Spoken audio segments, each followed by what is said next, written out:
വഖഫ് നിയമ ഭേദഗതിയിൽ പ്രതികരിച്ച് പ്രധാനമന്ത്രി നരേന്ദ്രമോദി. കോൺഗ്രസ് പ്രീണന രാഷ്ട്രീയത്തിനായി കൊണ്ടുവന്ന മാറ്റങ്ങൾ നിർവീര്യമാക്കാനാണ് നിയമ ഭേദഗതി എന്നാണ് പ്രധാനമന്ത്രിയുടെ പ്രതികരണം.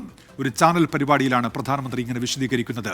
വിശദാംശങ്ങളുമായി അച്യുതൻ ഇപ്പോൾ ഡൽഹിയിൽ നിന്ന് ചേരുന്നുണ്ട്. അച്യുതൻ, എന്താണ് പ്രധാനമന്ത്രി വ്യക്തമാക്കുന്ന നിലപാട്?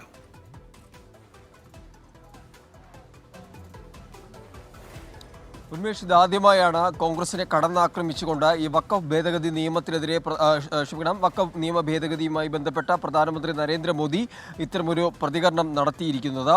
അതായത് കോൺഗ്രസ് പ്രീണന രാഷ്ട്രീയത്തിനായി കൊണ്ടുവന്ന മാറ്റങ്ങൾ നിർവീര്യമാക്കാനാണ് നിലവിലെ വഖഫ് ഭേദഗതി നിയമം എന്നാണ് പ്രധാനമന്ത്രി പറഞ്ഞത്. മതമൗലികവാദികളുടെയും ഭൂമി കയ്യേറ്റക്കാരുടെയും താല്പര്യം സംരക്ഷിക്കാനായിരുന്നു കോൺഗ്രസ് മാറ്റങ്ങൾ കൊണ്ടുവന്നത്. 2013 മാറ്റങ്ങൾ ഈ ഭൂമാഫിയയുടെ താല്പര്യങ്ങളെ ഭരണഘടനയ്ക്ക് മുകളിൽ പ്രതിഷ്ഠിക്കുകയും ഇരകൾക്ക് നീതി ലഭിക്കാനുള്ള വഴികൾ ഫലപ്രദമായി ഉള്ള വഴികൾ അടയ്ക്കുകയും ചെയ്ത ഒരു നിയമമായിരുന്നു 2013 UPA കാലത്ത് നടത്തിയത് എന്ന വിമർശനവും പ്രധാനമന്ത്രി ഉന്നയിക്കുന്നുണ്ട്. പ്രതിപക്ഷ വിവാദമുണ്ടാക്കുന്നത് പ്രീണനത്തിനായാണ് എന്നതും പ്രധാനമന്ത്രി ഇതുമായി ബന്ധപ്പെട്ട് പറയുന്നുണ്ട്. അങ്ങനെ ഈ വഖഫ് ഭേദഗതി നിയമത്തിൽ അച്യുതനാണ് വാർത്തയുടെ വിശദാംശങ്ങൾ നൽകിയത്. പ്രധാനമന്ത്രി നിയമ ഭേദഗതിയുമായി ബന്ധപ്പെട്ടിപ്പോൾ പ്രതികരിച്ചിരിക്കുകയാണ്.